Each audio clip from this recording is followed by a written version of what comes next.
In the dry hills of ancient Canaan, a young shepherd walked beneath the rising sun. His name was Joseph. He was not a king. He was not a warrior. He was simply a dreamer. But the dreams he carried would one day change the fate of nations. One night, Joseph dreamed a strange dream. The stars in the heavens bowed before him. Even the sun and the moon bent low.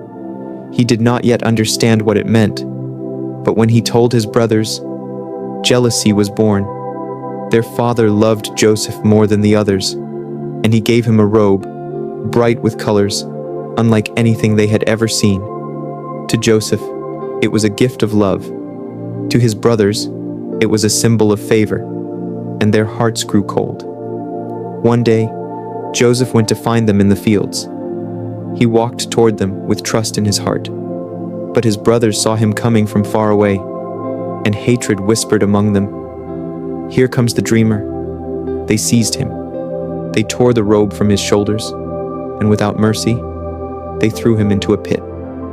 Joseph cried out for help, but the brothers sat above him, eating bread, as if nothing had happened. Soon, a caravan appeared on the desert road, travelers on their way to Egypt. Silver coins changed hands, and Joseph was sold by his own brothers, bound and led away across the burning sands. Behind him, the land of his childhood faded into the distance.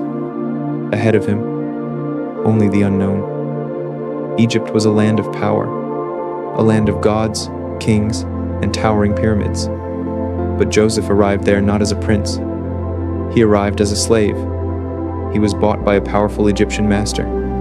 And in that foreign house, Joseph worked with quiet strength. Day after day, he served faithfully, and slowly, trust began to grow. Even in chains, Joseph carried something rare: wisdom, integrity, and a spirit that could not be broken. But fate was not finished testing him. One day, a false accusation was spoken. Lies spread like wildfire, and Joseph, innocent and alone, was thrown into prison. Dark stone walls closed around him. Years passed. The world outside forgot him, but Joseph did not forget his God. Even in the darkness, hope remained alive. Inside the prison, two men were troubled by strange dreams, dreams that no one could explain. Joseph listened, and with calm certainty, he revealed their meaning. One man would be restored to freedom, the other would face judgment. And exactly as Joseph had said, it happened. The freed man returned to the palace, but Joseph was forgotten. Until one night, Pharaoh himself had a dream that shook the king of Egypt.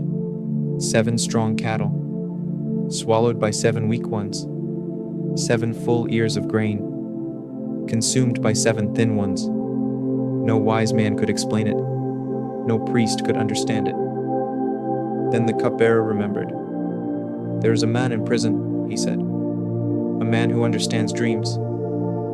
Joseph was brought before Pharaoh, from the darkness of a dungeon to the throne of a king.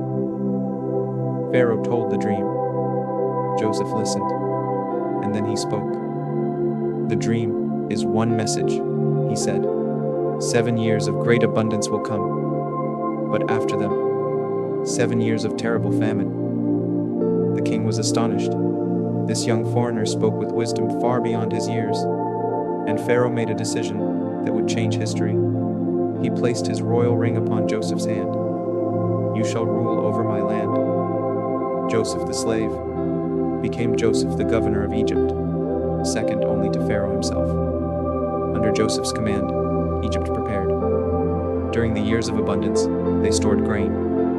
Cities filled their warehouses. Mountains of food rose higher and higher.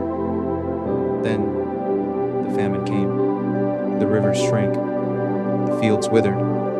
Across nations, hunger spread like fire. But in Egypt, there was food. People from distant lands traveled to Egypt seeking grain. Among them were 10 weary travelers, men whose faces Joseph knew very well. His brothers. They bowed before him. just as his dream had shown long ago. But they did not recognize him. Years had changed him. Power had changed him. And Joseph's heart was filled with memories. The pit, the betrayal, the long years of suffering. For a moment, silence filled the room. Then Joseph turned away. Tears filled his eyes. At last, he could hide it no longer. "I am Joseph," he said. The brothers froze in terror, but Joseph stepped toward them, not with anger, not with revenge, but with mercy. "Do not be afraid," he told them. "What you meant for evil, God used for good. You sent me here, but God sent me ahead to save lives." Tears flowed freely, and Joseph embraced the brothers who once betrayed him. Forgiveness replaced fear, and a broken family was made whole again. Soon, Joseph's father and the entire family came to Egypt. They were welcomed with honor, and Joseph, the once forgotten dreamer, stood upon the palace walls, looking over a kingdom he helped save. From the bottom of a pit to the throne beside a king, his story became a legend, a story of betrayal, of suffering, of faith, and of a dream that no darkness could ever destroy. Because sometimes, the path to destiny begins with betrayal, but it ends with purpose.